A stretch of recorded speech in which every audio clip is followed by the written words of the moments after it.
সোমবার তৃণমূলের পক্ষ থেকে সাড়ম্বরে দেশের ৭৭তম প্রজাতন্ত্র দিবস উদযাপনের ছবি নজরে এলো মালদার মানিকচক ব্লকের ভুতনের উত্তর চণ্ডীপুরে। এই উপলক্ষে প্রথমেই মানিকচক ব্লক তৃণমূলের সর্বস্তরের নেতাকর্মীরা মিলে জাতীয় পতাকা উত্তোলন করেন।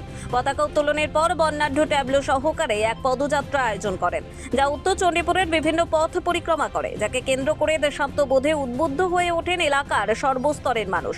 উপস্থিত ছিলেন মালদা জেলা পরিষদের কর্মাধ্যক্ষ কবিতা মণ্ডল, পঞ্চায়েত সমিতির সভাপতি পিঙ্কি মণ্ডল, সহকারী সভাপতি আমিনা খাতুন, জেলা পরিষদ সদস্যের প্রতিনিধি বাবলু মণ্ডল সহ তৃণমূলের ব্লক স্তরের ছাত্র যুব মাদার কমিটির বিভিন্ন পদাধিকারী নেতৃত্বরা।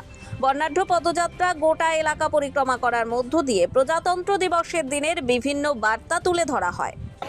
উত্তর চণ্ডীপুর অঞ্চল তৃণমূল কংগ্রেসের পক্ষ থেকে আমরা পতাকা উত্তোলন, গান্ধীজি নেতাজির ফুল পুষ্পবর্ষণ এবং বড় একটা র্যালি করা হলো, যেখানে নেতাজি, গান্ধীজি, আমাদের মাতঙ্গিনী হাজরা থেকে শুরু করে ভগৎ সিং বিভিন্ন রকমের ট্যাব তৈরি করে আমরা ব্যাপক একটা র্যালি করেছি এবং এই র্যালিতে আমাদের ব্লক তৃণমূলের সমগ্র নেতৃত্ব আমাদের মাঝে উপস্থিত ছিলেন এবং আমরা সুন্দরভাবে এটাকে প্রজাতন্ত্র দিবস আমরা পালন করি।